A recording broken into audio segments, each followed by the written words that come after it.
एक बार एक वैज्ञानिक ने एक टिड्डे तो पकड़ ढा और उसे अपनी आवाज पर छलांग लगाना सिखाया।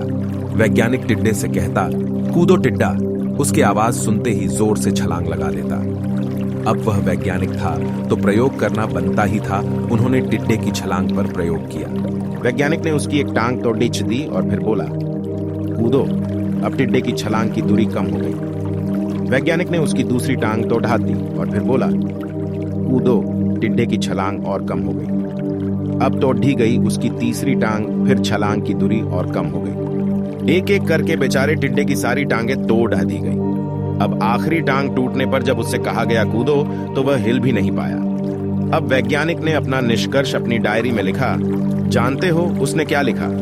जब टिड्डे की एक टांग तोड़ी गई तो वह थोड़ा बहरा हो गया। जब उसकी दूसरी टांग तोड़ी गई तो वो और बहरा हो गया। हर टांग टूटने के साथ वो और बहरा होता गया और सारी टांग टूटने के बाद वह बिल्कुल बहरा हो गया। अब जोर जोर से चिल्लाने का भी उस पर कोई असर नहीं हुआ। वो तो अपनी जगह से हिला तक नहीं, छलांग लगाना तो दूर की बात थी। इस कहानी को सुनकर सभी को ऐसा ही लग रहा है ना कि क्या मूर्ख वैज्ञानिक था।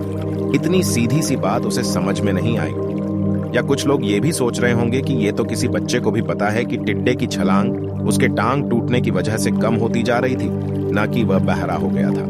दोस्तों, हम सभी जीवन में कई बार ऐसे ही मूर्ख बन जाते हैं। कई बार जीवन में दो घटनाएं एक साथ ऐसे घटती है कि उनका एक दूसरे से कोई संबंध होता ही नहीं, फिर भी ऐसा लगता है कि गहरा संबंध है। कभी कभी दिखता कुछ और है लेकिन समझ कुछ और आता है और वास्तव में होता कुछ और है। इसीलिए अगर पछताना नहीं है तो जीवन में जल्दबाजी में कोई निर्णय ना ले, हमेशा समझबूझ का इस्तेमाल करें, सावधानी बरते, नतीजे सोच विचार कर ही निकालें।